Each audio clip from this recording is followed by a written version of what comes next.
If you talk about whether or not the culture and the history is gone, yes, it is. They say busy, they forget the past lah. They want a new look lah. Younger generation definitely can't feel the spirit of the place. Yeah, very different. Chinatown, an area home to numerous heritage sites.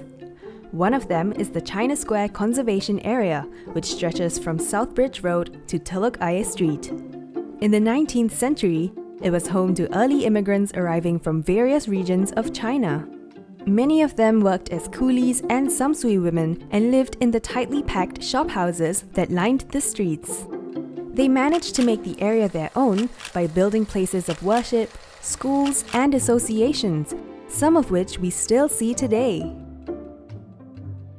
What once was a marketplace for trade and overcrowded living quarters has now been filled by modern eateries and trendy bars against a backdrop of sky-high office buildings.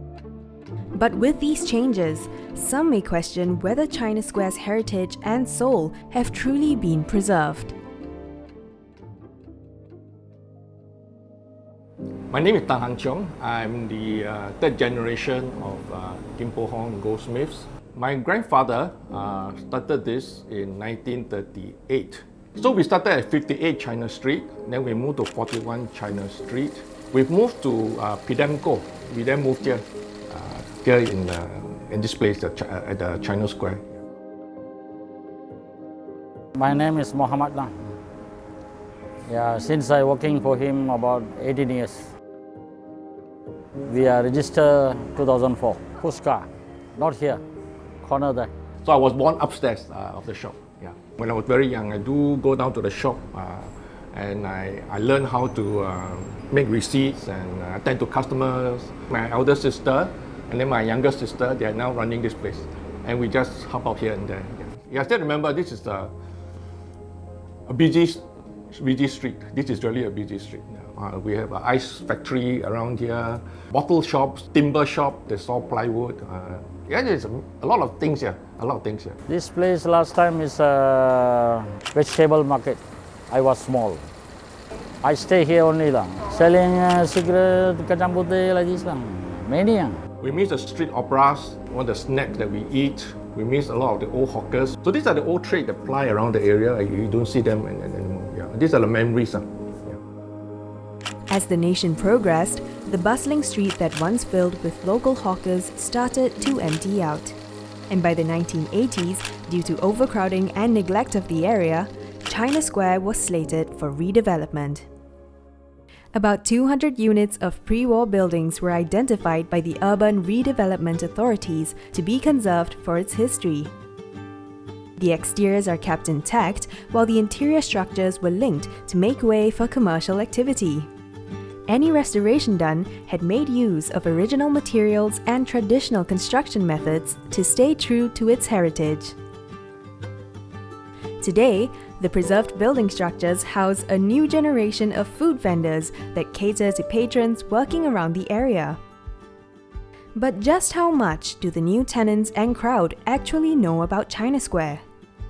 Sometimes I meet friends around this area for either drinks or in the afternoon for lunch. We have like Friday nights drinking sessions like over here. Hang out, have some drinks and stuff. Usually just to drink and maybe eat because there is a pretty good pasta here. I'm Boon, so I've been working at Far East Square, China Square, this area for 8 years. Been with this shop, Kokoto, for 8 years already. Previously, I really didn't know this area existed. I didn't really know of this place, the background.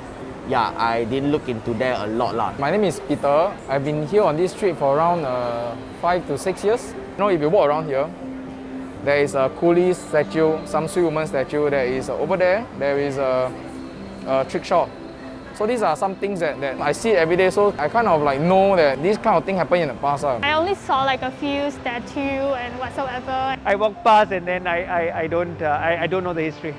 I think the only history or heritage thing that I know is like, the shop house, but that's about it. The customers are not coming here because of the history. Customers are coming here because of the place, like the pubs or the bars or the restaurants, keeping the tenant here fresh. is bringing people to this area lah.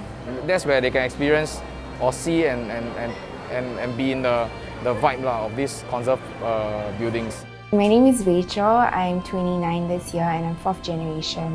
I help my aunties with photography and posting on Instagram, and I basically manage their social media. I don't remember as many old businesses as my uncle does. I do notice over the years from childhood to being a teenager and then now that the area has changed. You do see a lot more new modern eateries, and you see cafes. You see a different crowd of people also. I think in general, the vibe has changed, the culture here has changed. There are only about 1 or 2 old shops that they are still around from the past in this area. We are probably the last few old shops that are around in this area. Very, very few left. All our old neighbors have all gone. So it's sad to see them go. If you talk about whether or not the culture and the history is gone, yes, it is. You cannot expect to keep everything in place because we are a very fast moving and we are a very fast progressing country. Pushkar they don't want to give. They say very messy. They say messy. They forget the past lah. They want a new look lah. Then what do you think? Next generation no more this way. The buildings are preserved, but it's not very clear what they want to do with this area, to be very honest. I feel like this area lacks a certain culture. It's kind of a mishmash of things. Actually, you can preserve a building, but you cannot preserve the old way of life because it's different. Yeah.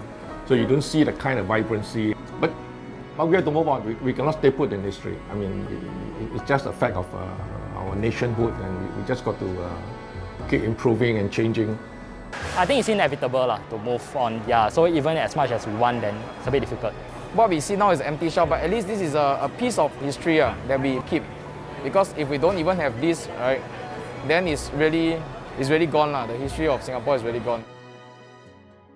One change that I would like to see is, definitely more accessible information about shop houses. Probably more signages giving, the history of the place, or more, pictorial images. I think if we want to preserve a certain area to tell a story, we may want to think about curating the tenants who are here and maybe be a little bit more intentional about the storytelling of these areas. Culture, the everyday culture would really increase the vibrancy. If we can, of course, we want to stay on here all the time. No, of course, at one point we cannot survive, then we have no choice, we have to move out. We cannot stay put in time. But I think the important thing is to make sure we can pass down the history, the legacy to new generation. They can understand what the country has gone through, how we have progressed. It seems like the spirit of China Square is one that is constantly evolving as our nation grows and develops. Although the culture that it once embodied seems to be disappearing along with the change in crowds and businesses, the preserved structures serve to encapsulate a tangible part of its heritage. And through continued conservation efforts, future generations can continue to honor Singapore's legacy and look back on how far we've come as a nation.